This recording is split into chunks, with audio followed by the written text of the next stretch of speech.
In the last video, I showed you how to compare and order rational numbers, but in this video, I kind of want to take it a little bit further because I want to show you, even though there's a process on how to do it, I want to show you how in the real world we do it. And it's a little bit different, and you will see that a lot with your homework and things like that, and you could get a little bit confused because we know how sixth graders absolutely love word problems. We could do them all day. I know you could. I mean, you probably sit at home all night and do word problems all the time. I'm sure. I'm sure parents can back that up too. Right? Right? Sure. All right. Yeah. I can hear the moans. It's okay. I know. So let's talk a little bit about how we compare and order rational numbers in the real world. And let's talk about that. One way is elevation.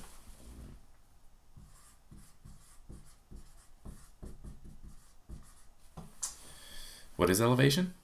Well, elevation is how far we are from sea level. And what sea level is if you take the sea level, kind of self-explanatory, but if you were to go to where the sea meets the land, okay, that's the level of the sea. So that's your 0 point, kind of like on a number line. As you go farther and farther away from the shore, the land, the geography goes higher or lower, depending on where you are. Okay? And sometimes we measure that. Like, for example, the city of Denver, it's called the Mile High City. And the reason why it's called the Mile High City is it is exactly 1 mile from sea level. Now, Denver, if you know your geography, is pretty far from the sea. So it's in no danger of getting flooded because anything below sea level, that means that water is going to try to find that lowest level. And if you were right next to the shore, that water would rush in there and you could not live there. But same thing with being up.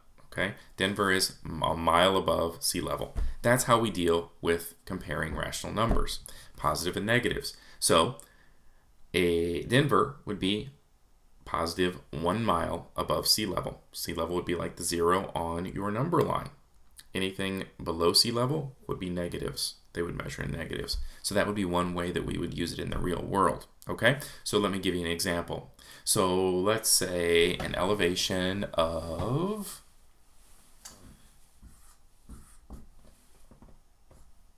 -15 feet. And we're comparing it to a city that has an elevation of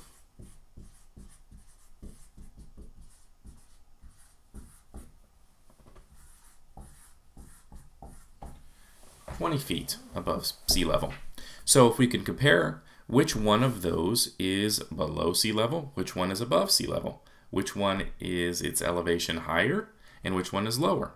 Well, knowing what we just talked about, this one would be higher because it's a positive. Okay? You see the connection there? It's the same thing you did like in the last video, but now we're using it and putting it in like a word problem and showing you how we use it in the real world, how people actually use it every day. And that's sometimes hard for sixth graders just to make that connection. So hopefully that helps a little bit. One that I know your parents deal with all the time, I deal with all the time, it has to do with money. Makes the world go round. So let's talk about that. Let me get rid of this real quick. Is positive and negative bank balances. Now, what's a balance? Well, if you have 0 money in the bank, that means that you have no money and you don't owe anybody any money. You're even, okay? And that's kind of like a starting point for our number line if we're talking about that. Now, if you have a positive balance, that means you got money in the bank. You got money you can spend. That's good. If you have a negative balance, that means that you spent more money than what you have, and now you owe the bank some money. It happens all the time. People do it all the time. And it's something that is dealt with on a daily basis. So let's look at this. Let's put it in a word problem. So Tom, he has a balance of negative $15. Okay? Bill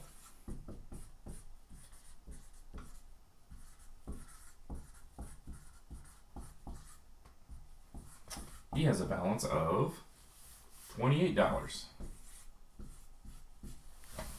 So if we look at that, who's in better shape? This guy. He's got $28 that he can spend. Tom didn't pay attention to his bank statements very well, and he spent all of his money plus an extra $15 that he owes the bank. He might be in trouble. Okay? Another real world example. See what I mean? Okay? So hopefully that helps out a little bit with those word problems, because that's how they're going to set things up, is exactly like that. And it's real world stuff. It's stuff that you deal with all the time. So none of this asking, hey, Mr. Meagher, how do I use this whenever we're adults? This is lame. Which I hear all the time. Making exactly that voice. I'm not exaggerating. Now you know.